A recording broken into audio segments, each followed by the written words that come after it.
पारादीप रे company bus driver को मद्यप युवकों आक्रमण। पारादीप तारिणीगड़ा निकट में एक कंपनी बस कर्मचारी को आनी तारिणीगड़ा छाड़े सबुदिन पर से दिन भी कंपनी कर्मचारी को छाड़ा आसीथिबा बेले किछि युवक एक OD02Q 1008 नंबर विशिष्ट वागनर कार रे आसी पछपटु हॉर्न मारिथिले। लोक माने बस रु तळको ओह्लाउथिबारु बस ड्राइवर बस आग को गड़ाई नथिले, जहाद्वारा मद्यप युवक माने रागी जाई कारटी को बस सम्मुख को नहीं गाड़ी रू ओह्लाई बस ड्राइवर को आवास भाषा रे गालीगुलज करबा सह मन इच्छा माड़ मारिथिले और तांको मोबाइल फोन टी को नहीं जाइथिले। पर ड्राइवर जनक निरुपाय होई पारादीप आदर्श थाना रे द्वारस्थ होइथिले। पर थाना और स्थानीय आंचलिक कमिटी पक्षरु एक बुझामणा करबा को चेष्टा करथिले, किंतु कोनोसी सुफल न मिलिबारु थाना रे मामला रुजु कराजिबा सह पुलिस पक्षरु दोषी को धरिबा को उद्यम जारी रहिछि। पारादीप प्रसाद साहानी को report, Odisha news TV live.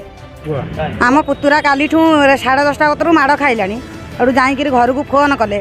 Phone करियारू समस्ते आम माँ मैंने समस्ते आम छुआ पिला नहीं आइलु, तांकू डाकिलु, से घर को बाहर ना जमी घर न बारे आम राति कतरू एजाकि आसी 12टा 12:30 आम थाना आईचु। थाना गाड़ी गला अथत सी आसुना सी न आसिक उझाणी आमको डाकुन साई मंदिर कतिकी आस आम ये डिसाइड करिया आम से कहीं जीवु आम आम ये थाना जहाँ डिसाइड हो ये हम आम से जापर ना आ कौन कह कहीं माइले कौन बस ये आम से घर थी कहीपर से पुआ जानते से घटना।